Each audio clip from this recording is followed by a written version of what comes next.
I would like to talk today about some developments of quantum mechanics. In my talk on Thursday, I gave the basic structure. The basic structure consists of some dynamical variables, which are non-commuting quantities, and you have to be given the commutation relations between them in order to make them definite.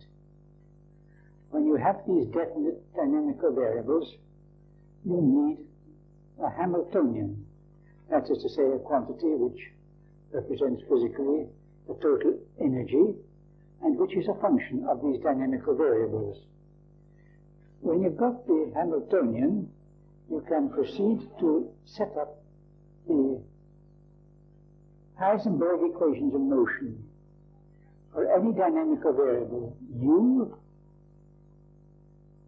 we shall have IH du by dt equals u times the Hamiltonian minus the Hamiltonian times u. That gives us the Heisenberg scheme of equations.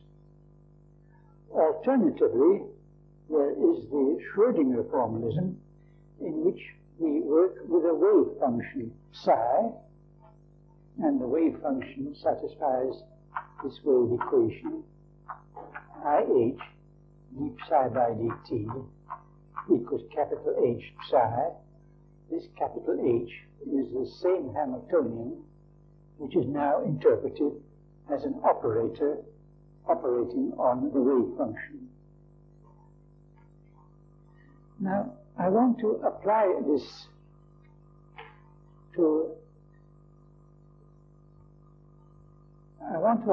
to a dynamical system containing many similar particles. The wave function in that case will involve the dynamical variables of each of these particles, and we shall have the possibility of the wave function being symmetrical between the particles. The Hamiltonian, H, has to be symmetrical between the particles. It represents the total energy, and there's nothing to distinguish one particle from another. H has to be symmetrical. If psi is symmetrical, then the psi by dt will be symmetrical, and that means that if psi is initially symmetrical, it always remains symmetrical. So if we have the situation that a wave function that is initially symmetrical always remains symmetrical, and it may appear as a law of nature that only symmetrical wave functions occur. For some kinds of particles, we do have this law of nature, and those particles are called bosons.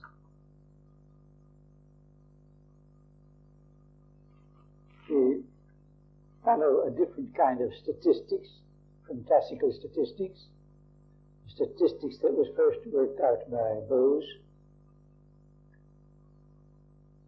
With this statistics, one sees that the photons have to satisfy this statistics, because the statistics then leads to Planck's law for blackbody radiation. So that we can assert that photons, light quanta, are bosons. Now, we have psi, our wave function, the function of the dynamical variables of the different particles. Let's say Q1 the first particle, Q2 the second, and so on. This Q is a single letter which denotes all the variables needed for describing, all the commuting variables needed for describing a state of that particle. We specify a point in the domain of this wave function by specifying all these Q's.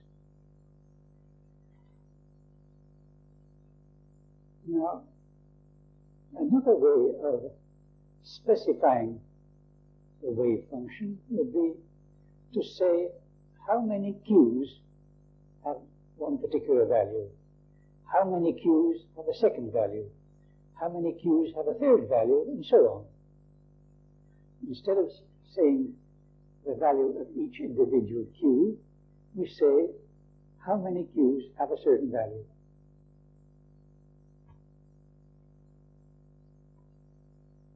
This new way of specifying the state for the whole assembly, the big psi, is just as good when the wave function is symmetrical. If it were not symmetrical, that wouldn't do, because then you would have to distinguish which bosons are in which states.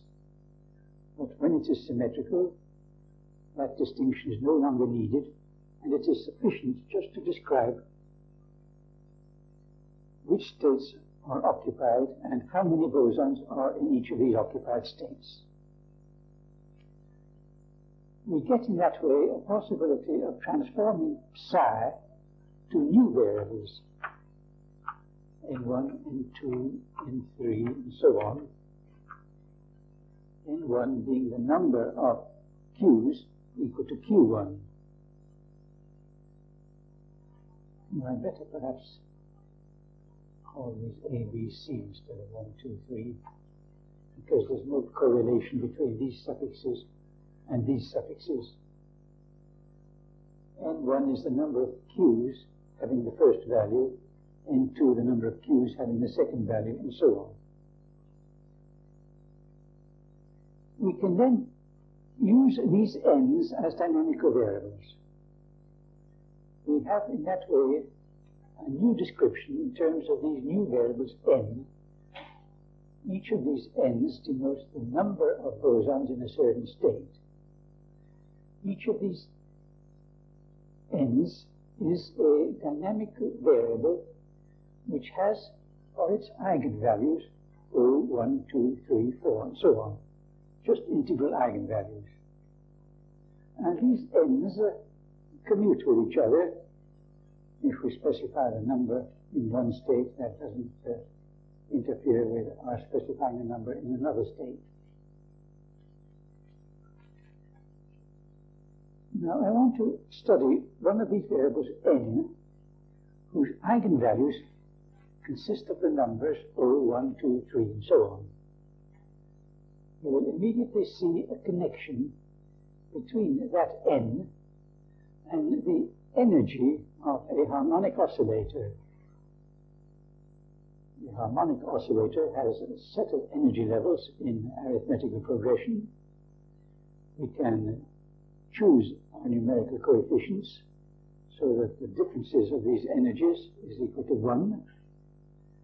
There is a 0 point energy of a half a quantum for the harmonic oscillator. Let us subtract that out, and then we're left with an energy having the values 0, 1, 2, 3, corresponding exactly to the eigenvalues of one of these n's. That means that we can picture each of these n's in terms of a harmonic oscillator. A convenient way, the most convenient way of describing a harmonic oscillator is by means of the Fock representation. I will just say what are the basic ideas of this representation. We are dealing with a harmonic oscillator. This is now a different problem from what we were dealing with up there.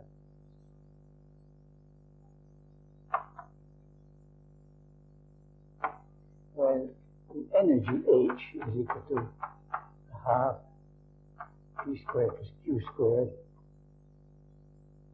minus the 0 point energy, where we are taking the simplification of H equals 1, M equals 1, omega equals 1, cutting out all these unnecessary numerical coefficients. Now, the basic state for this oscillator has the wave function, which we may call psi naught, e to the minus a half q squared. This is the wave function representing the basic state of an oscillator. Let us introduce this variable eta equal to 1 over root 2 e plus iq. This is a complex variable, p and q being real. It has its conjugate, eta bar equals 1 over root 2 p minus iq. And if we work out eta bar, eta minus eta bar, using qp minus pq equals ih, the standard quantum condition, we find that eta bar, eta minus eta bar equals 1 over root 2, 1 over 2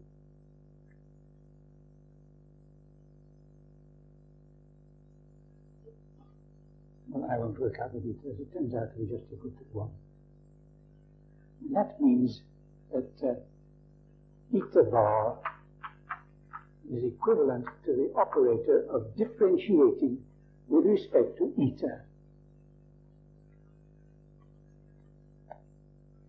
The Fock representation consists in working with eta and eta bar.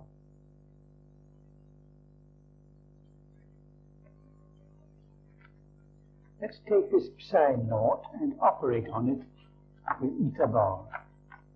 Eta bar psi naught, to root 2 there, and we get p minus iq, psi naught. P is equal to minus ih. Well, we're taking h equal to 1, so it's just minus I. Minus I. Q plus P minus I d by dq plus q psi naught equals naught. Eta bar applied to psi naught gives 0. Let us consider some function of eta and eta bar expressible as a power series. Now, using this commutation relationship, in this function of eta and eta bar, we can shift all the eta bar factors to the right. And then if we have this function of eta and eta bar applied to psi naught, shift all the eta bars to the right, any eta bar applied to psi naught will then give 0.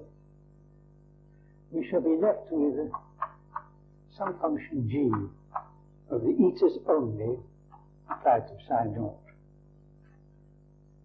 And the result is that the only independent functions, the only independent wave functions that are left are psi naught, eta psi naught, eta squared psi naught, eta cube psi naught, and so on.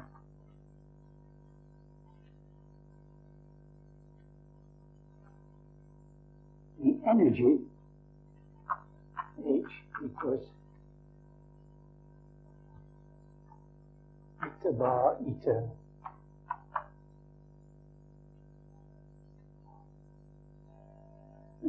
eta bar at H, which I had previously.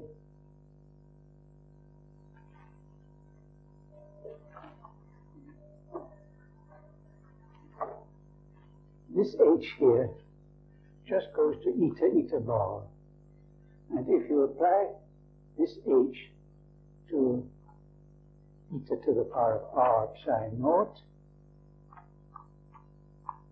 you get r times eta to the r psi naught. And that means that eta to the r psi naught is that stationary state of the oscillator for which the energy excluding 0 point energy, is just R. if you like, you can say that this is the unexcited state, this is the first excited state, this is the second excited state, eta to the rth psi naught, the rth excited state. And there we have all the different excited states of the oscillator represented in a very simple way. Now this representation of Fock is most useful in our present connection. What we do now is we introduce one oscillator for each boson state. Not one oscillator for each boson, that would be quite wrong. One oscillator for each boson state. Now there might be n bosons in that boson state, and then we make that correspond to the oscillator referring to this boson state being in its nth excited state. In that way, any state for the assembly of bosons can be connected with a state for the oscillators. The number of bosons in any boson state is equal to the degree of excitation of the corresponding oscillator.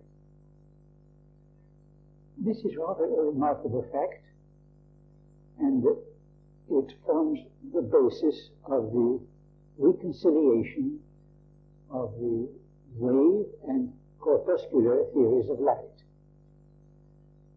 If we look upon light from the corpuscular point of view, then we have the photons, which are bosons, and they have to be handled according to this general theory of bosons.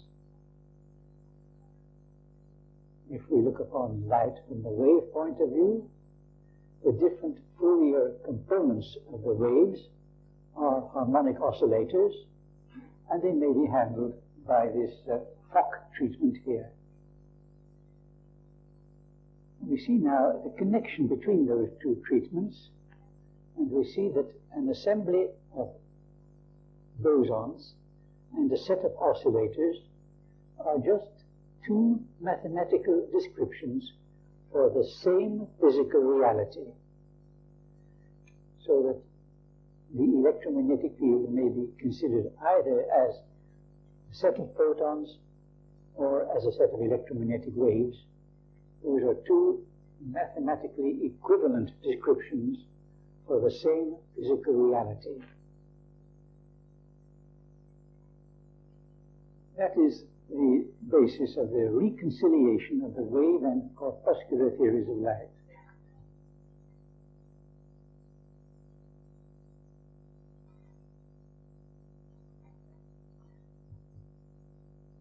Now we have these variables eta and eta bar occurring in the Fock treatment.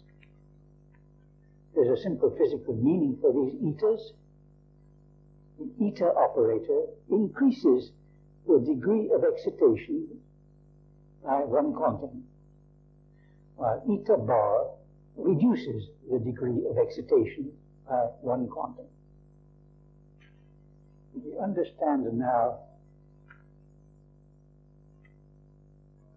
this equation here. Eta bar psi naught equals naught. If we take the unexcited state and try to reduce the degree of excitation by one quantum, we get zero. That is immediately evident physically. So that we have now a mathematical description of the electromagnetic field in terms of these operators of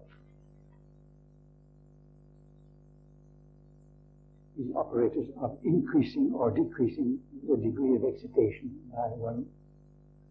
And that also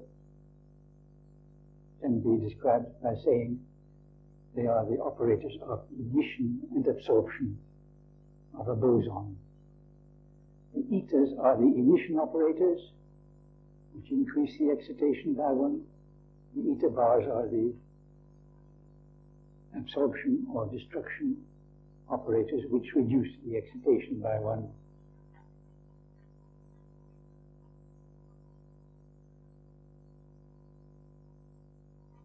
We shall have one set of variables, eta A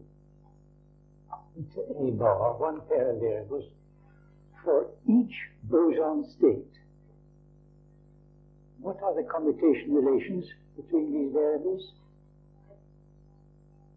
They consist of the following. Variables referring to different boson states will commute with each other. Eta A, eta B minus eta B, eta A equals naught. Eta A bar, eta B bar minus eta B bar, eta A bar equals naught. The emission operators all commute, the absorption operators all commute. Eta A bar, eta B minus eta B, eta A bar is equal to 0 when A and B are different, and is equal to 1 when A and B are the same. So we put here the Kronecker delta AB. When we're dealing with the electromagnetic field, or with any assembly of bosons, we need, for the description of the system in quantum mechanics, these variables, eta and eta bar, satisfying these commutation relations. Now, I've been talking about an assembly of bosons. One might start off with a wave function for similar particles, which is antisymmetrical between them instead of being symmetrical. Take this psi to be antisymmetrical. If psi is initially antisymmetrical, it remains always antisymmetrical. We have now a new possibility referring to a new kind of particle. Particles of this kind are called fermions. They are such that two of them cannot be in the same state. If that psi is antisymmetrical, then we mustn't take two of these q's equal, or we get 0. Fermions are those particles such that two of them cannot be in the same state. That property applies to electrons. That's Pauli's exclusion principle. And it applies to several other of the elementary particles in nature.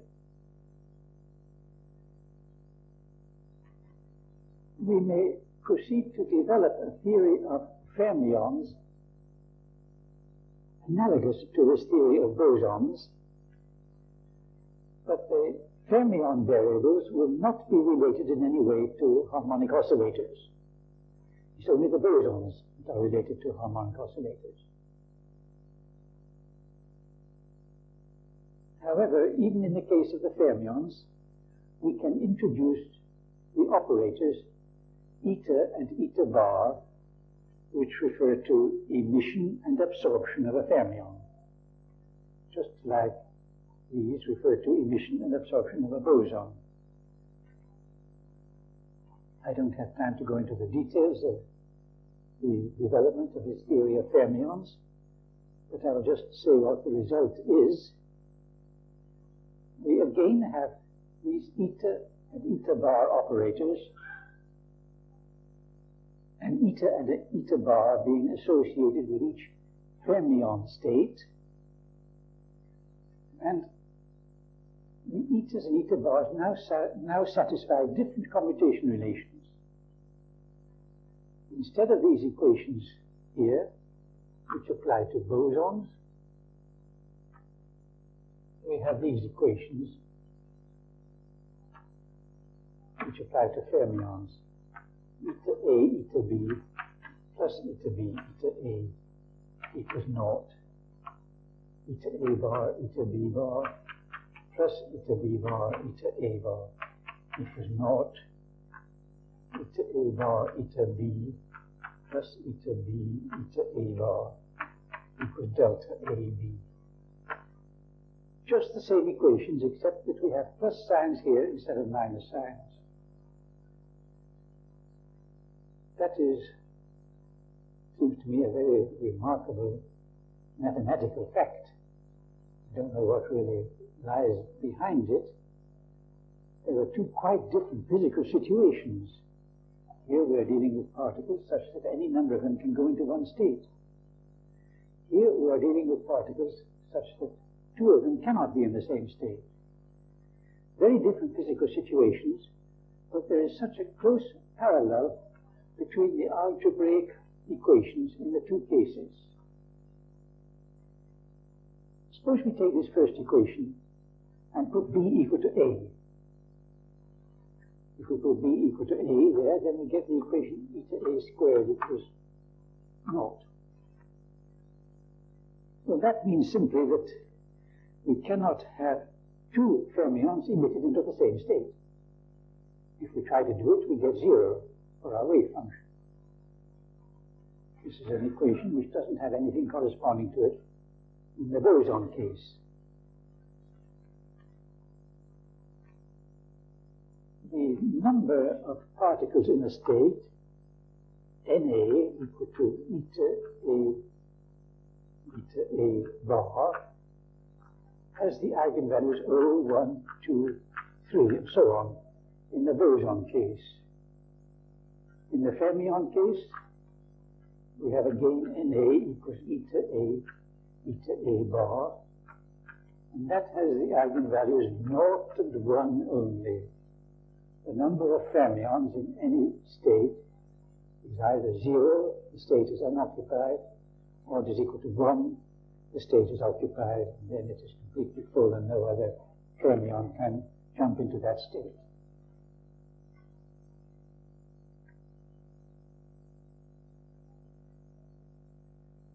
Well,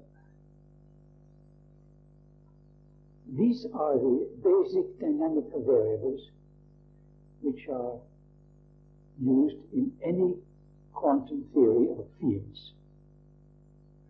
There's a rather technical generalization which one has to make. I'm assuming here and here that the different states are all discrete, but that will not hold in practice. One will usually take the different states to be momentum states for our particle.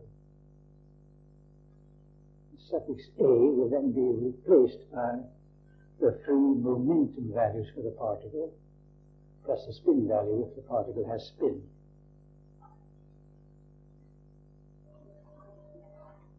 When we do that, the delta AB, which we have here and here, is to be replaced by delta P1 prime minus P1 double prime, delta P2 prime minus P2 double prime, delta P3 prime minus P3 double prime.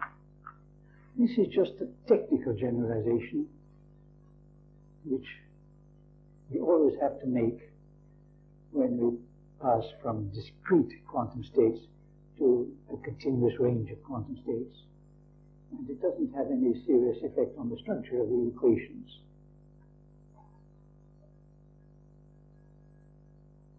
Well, that answers the first part of our problem of deciding what dynamical variables we are to use in describing quantum theory for the field. The next question is to find the Hamiltonian. The Hamiltonian is the total energy. The Hamiltonian, in the case of the bosons,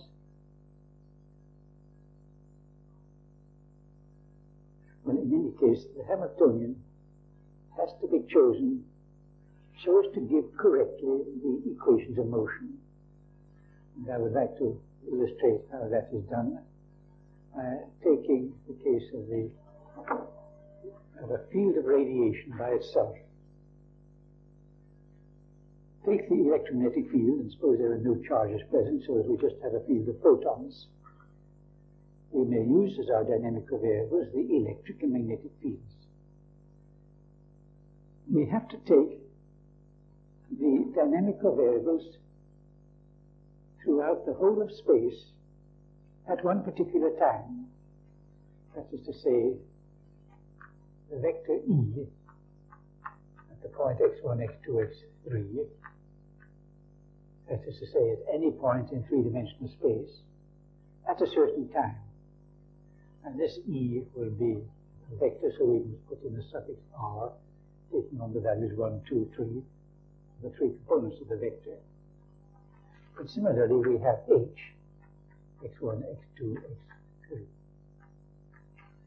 These are the dynamical variables which are needed to describe the electromagnetic field of pure radiation.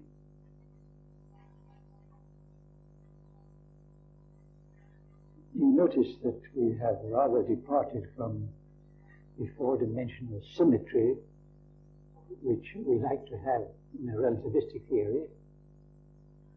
That is inevitable when we go over to a Hamiltonian formalism. We are departing from the four-dimensional symmetry, and we cannot help it. These are the E and H at a certain time. The Hamiltonian is equal to the total energy, and we take this to be the same as in the classical theory. H is 1 over h pi integral of E squared x1, x2, x3 plus h squared x1, x2, x3 integrated over the three x's, dx1, dx2, dx3.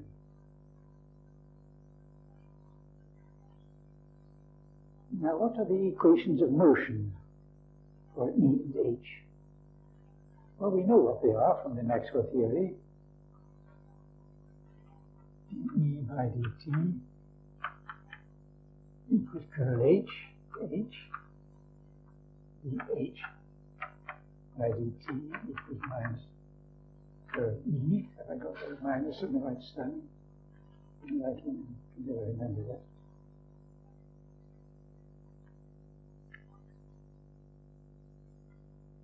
I think I have this. And we also have equations div E, div H equals naught.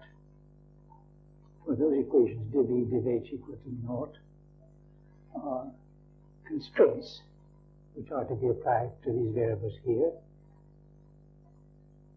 These are the equations which tell us how E and H vary with the time. They must correspond to the Heisenberg equations of motion in the quantum theory. So that in the quantum theory we shall need curl H equals curl H multiplied by IH is equal to EH minus HE IH curl E equals HH minus HH. This holds for each of the three components of the vectors on each side. So we can write down these Heisenberg equations of motion, and now we can infer what the commutation relations are between these quantities E and H. We have to set up suitable commutation relations between these quantities E and H to make these equations follow when this Hamiltonian is taken to be this expression here. That is quite a definite problem which we can easily work out, get a definite answer to. The result is that we find that The different components of E throughout space all commute with each other.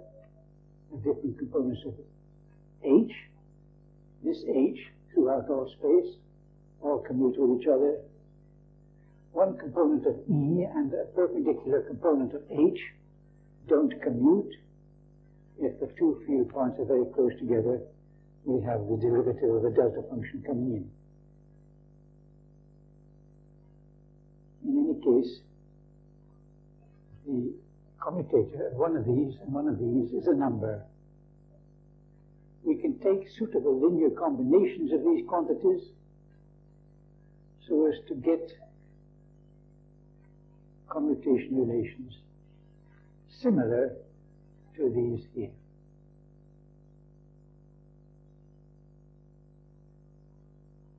The result is that we get these commutation relations describing the variables for the electromagnetic field, and we find also what we are able to introduce also the variables eta bar, referring to emission and absorption of a photon. In that way, we get a satisfactory theory for the electromagnetic field as taken over into the quantum theory.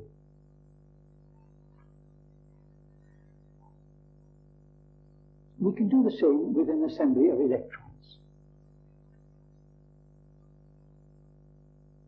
And then we can furthermore introduce the interaction between the electrons and the electromagnetic field.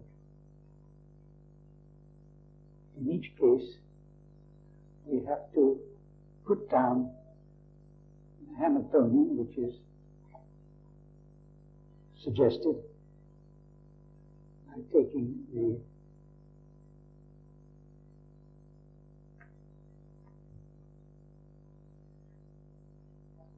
I should say in the first place, for the electrons valence cells, we put down the Hamiltonian, which just represents the energy of the electrons, and then we choose the commutation relations to give the correct equations. Then we bring in the interaction by suitable equations. Then we bring in the interaction by suitably bringing in extra terms into the Hamiltonian, which lead to the correct Heisenberg equations of motion.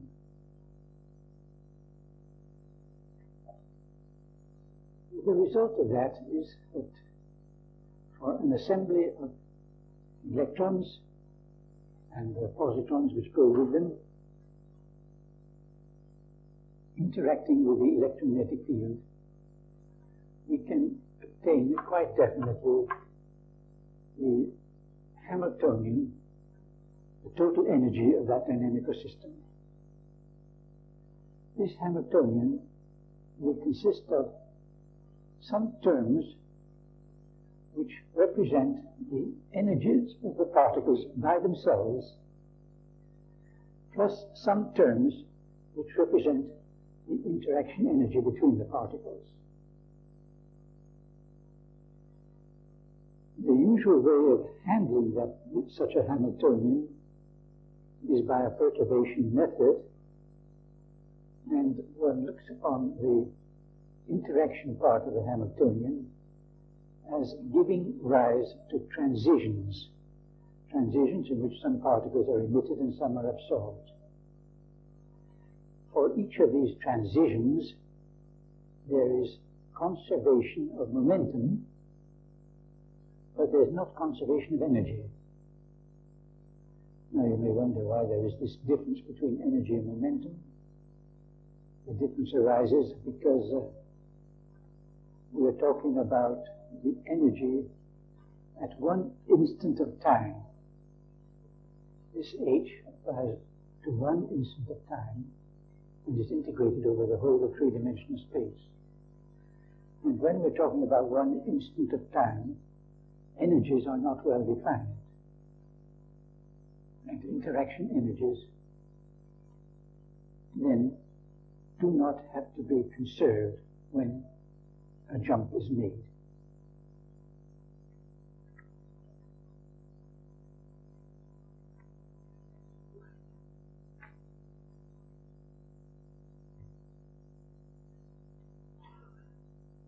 There's just one development of this theory that I would like to point out, which is really very neat and satisfying.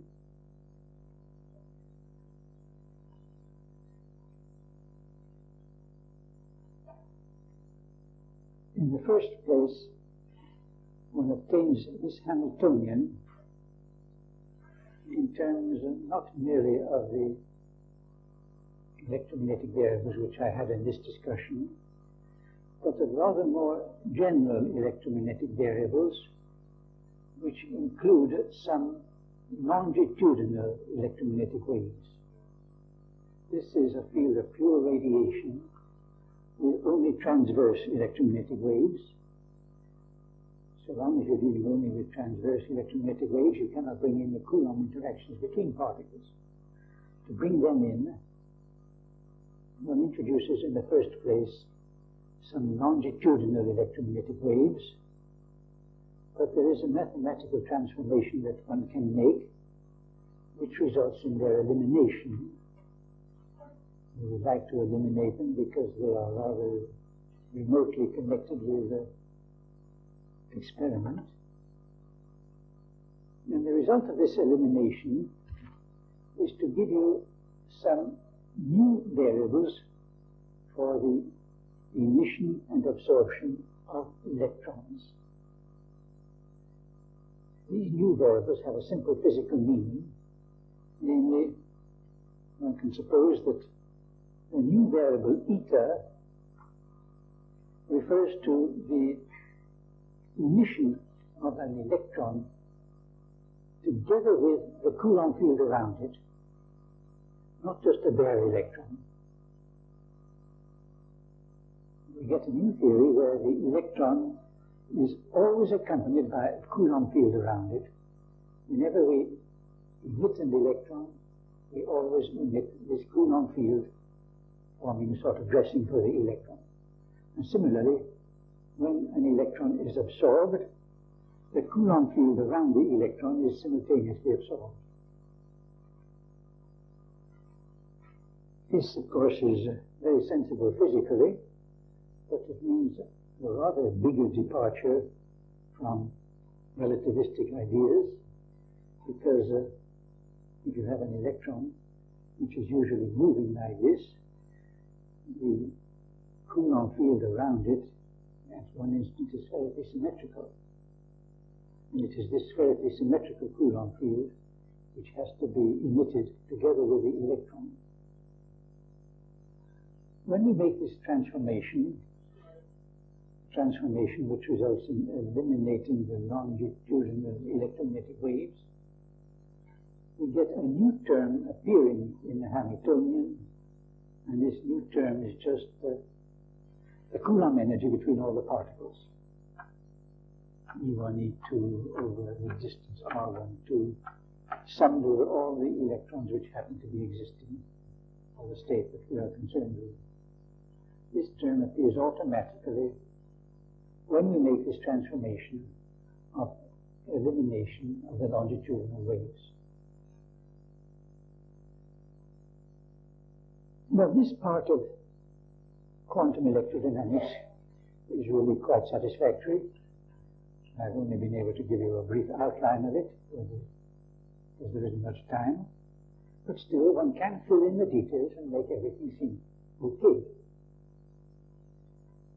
However, when we go on to consider getting solutions of our equations, then we run into trouble. If we're going to get solutions, then in the first place, one thinks of the Schrödinger equation.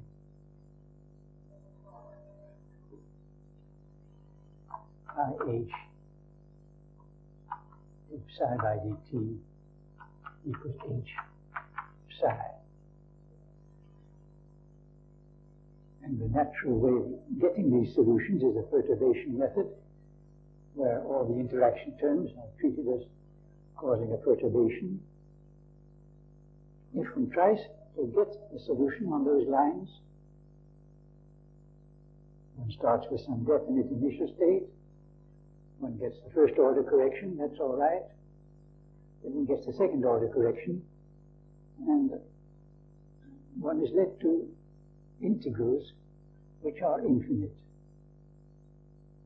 Whatever initial state one chooses, one always gets these infinite integrals appearing in the course of the solution. Now that is really very unfortunate, and I think the proper answer to say, proper conclusion to come to, is that this Schrödinger equation doesn't have any solution. At any rate, no one has found a solution, although people have studied it for decades. And I think the answer is that it just doesn't have solution. You might say, suppose we take a very simple case. Suppose we start off with a psi for which there are no particles present at all. No electrons, no positons, no photons. Then apply the perturbation method. Well, we find that starting off with no particles, we do get particles created. Our Hamiltonian contains terms which correspond to the simultaneous creation of an electron and a positron and a photon. These three things are all created together with conservation of momentum, but without conservation of energy. The result is that our state does not remain a state of no particles. Particles get created in the first approximation, and then one goes on to the second approximation, and one finds infinities. One cannot even get a solution starting with this very simple case. Now you might say that when there are no particles present, that's a vacuum. That cannot be the case. The vacuum must be a stationary state. The vacuum must be a state with a lot of particles present, and it must correspond to some stationary solution of this Schrödinger equation. And no one has been able to find the solution of the Schrödinger equation which represents the vacuum.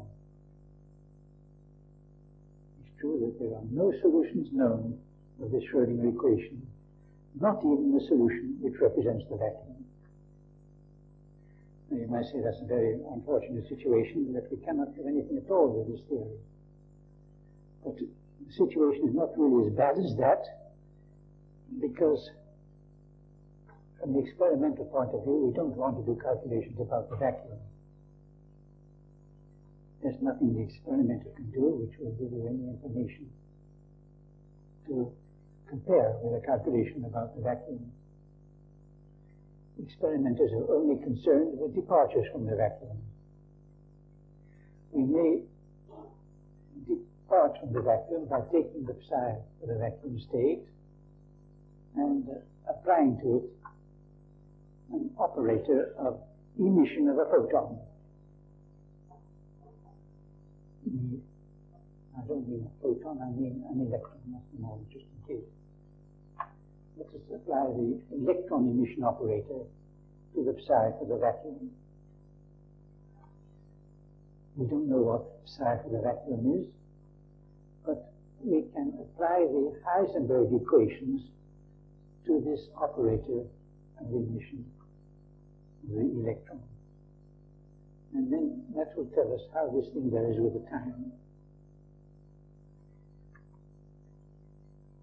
Well, the difficulty with the infinities is perhaps not quite so bad under these conditions, but even so, in the second approximation, when we try to solve the Heisenberg equations, we get an infinity coming in.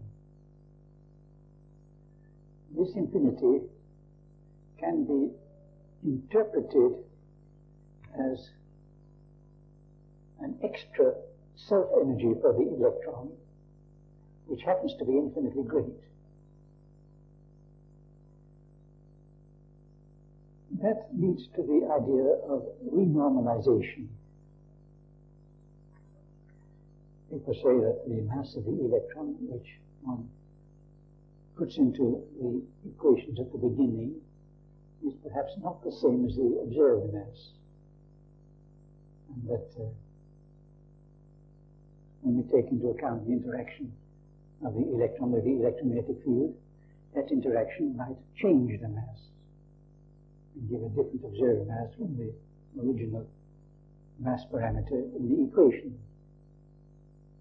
That's quite a reasonable physical idea if the change in the mass is small, or even if it is not small, provided it is finite. But it's very hard to attach any sense to it when the change in mass is infinitely great. It is true, though, that the infinity which one gets from trying to solve this equation is just of the same nature as one would get with a renormalization of the mass.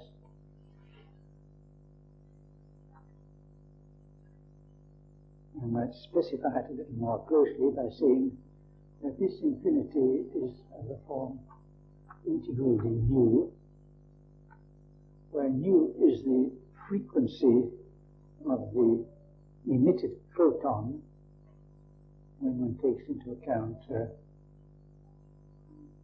the perturbation term in the Hamiltonian, resulting in creation of an electron-positron pair and a photon. This nu represents the frequency of the photon, and allowing all photons up to infinity gives, of course, an infinity here.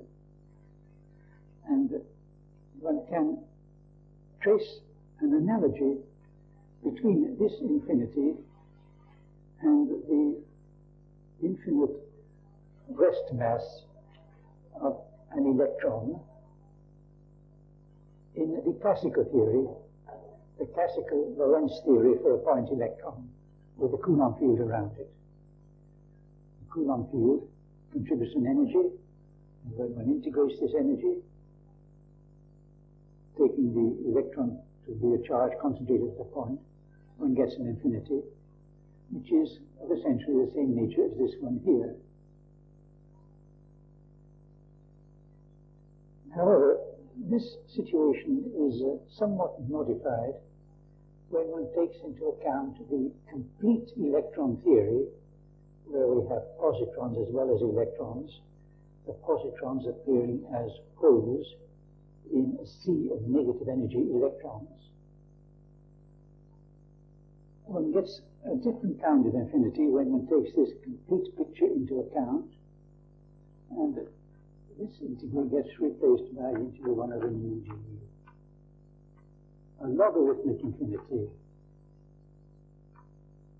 sort of a logarithmic log nu, taken with nu going to infinity. It means that this complete theory of electrons does make the infinity less severe, and that can be understood physically in this way. In this complete theory, the presence of a charge here will produce a polarization in the vacuum around it, because it tends to produce electron pairs, which will to some extent compensate for the Coulomb field produced by this original electron. And it is this compensation which makes the infinity less severe. But still it is an infinity.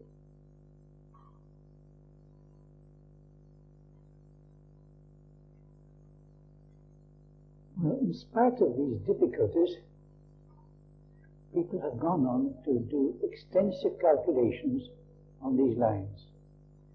They have calculated how the energy of this electron connected with this emission operator is affected if there is an external electric field or an external magnetic field. And people have found that the external electric field or the external magnetic field produces a small correction in the energy. You have to subtract the infinite term in either case, and this small correction is then interpreted as giving the Lamb shift in the case of the energy levels of hydrogen, or the extra magnetic moment of the electron, the anomalous magnetic moment. These calculations do give results in agreement with observation. Most physicists are very satisfied with that situation. They say quantum electrodynamics is a good theory. We don't need to worry about it anymore.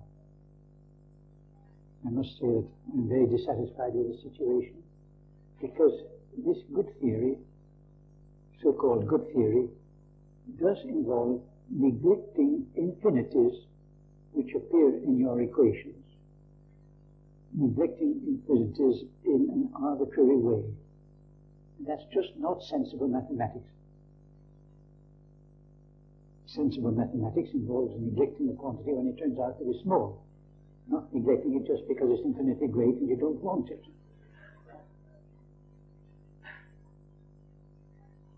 One can put the calculations of the Lamb shift and the anomalous magnetic moment into a sensible form by introducing a cutoff,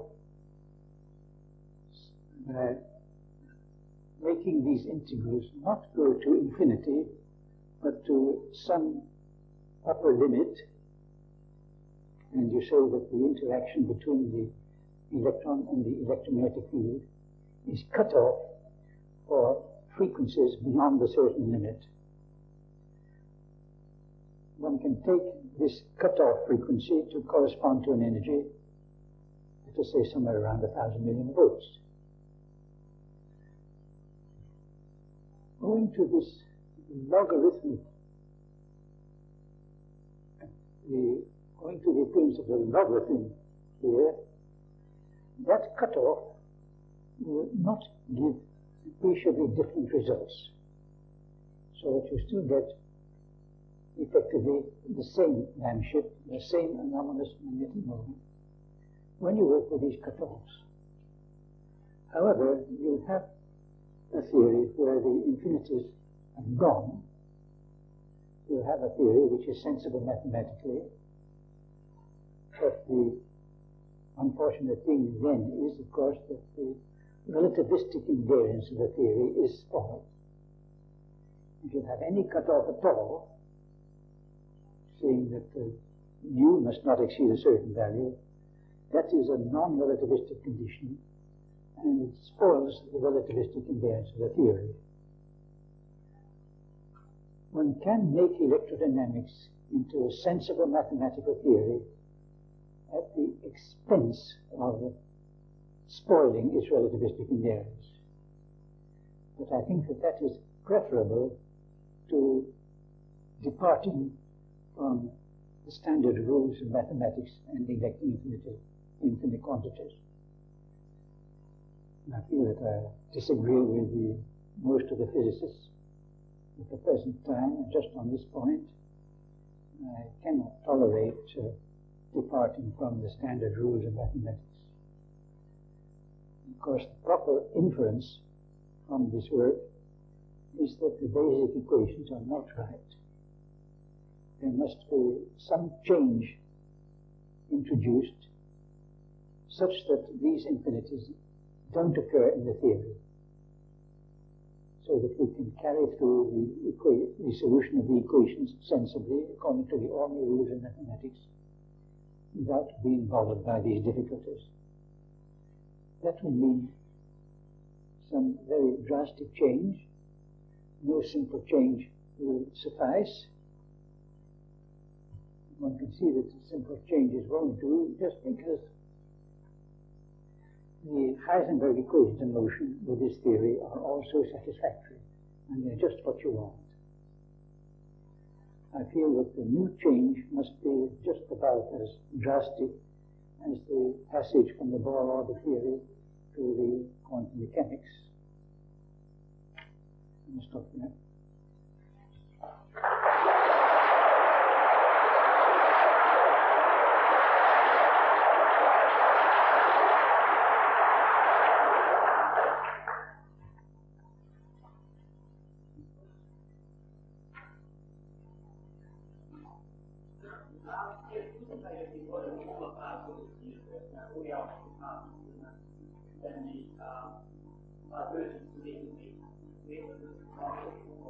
I think it would probably be worse. In any case, I feel that the electromagnetic field and the electrons are the things that we know most about. And so I think it's preferable to concentrate one's attention, first of all, on the things that we know most about. A good many people think that that's perhaps a mistaken view, and that we should never be able to solve these simple problems without solving all the problems of physics together. And I think that that's very ambitious if you hope to solve all the problems together. And I think that the most profitable line of progress is to separate the difficulties and dispose of them one by one. And if you cannot dispose of this difficulty of the interaction of the electrons and the electromagnetic field, you have very little hope of doing anything with the other fields. The gravitational field, which people are now considering to introduce, just brings in a lot more difficulties and doesn't help.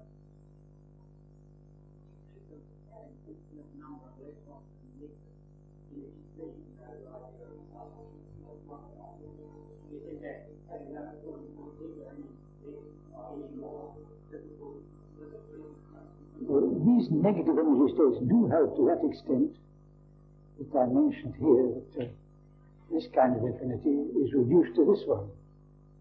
They do help, but not enough to solve the problem.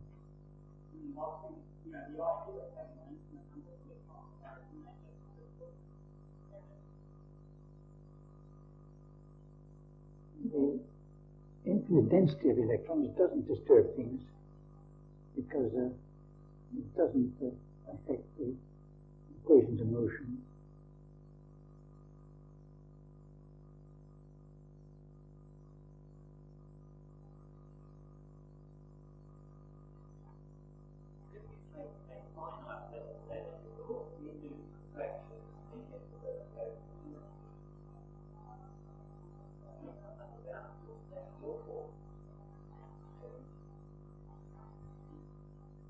I did say that one should take this upper limit to correspond to somewhere around 1,000 million volts. Why does one have to restrict it in that way? Well, this whole method of getting a solution of the wave equation following the standard perturbation theory is a valid method only if the later terms in the expansion are small compared with the earlier terms. And in order to secure that these later terms shall be small, it is necessary to have this limit sufficiently low. If we go on making this limit higher and higher, we get to a point where the later terms in the expansion will completely swamp the earlier terms, and then it doesn't seem to have much sense to discuss the earlier terms under those conditions. But the figure of 1,000 million volts is adequate to make the later terms small compared with the earlier terms, not very much smaller, but still somewhat smaller, and still adequate to give the line shift and the anomalous magnetic moment in reasonable agreement with observation.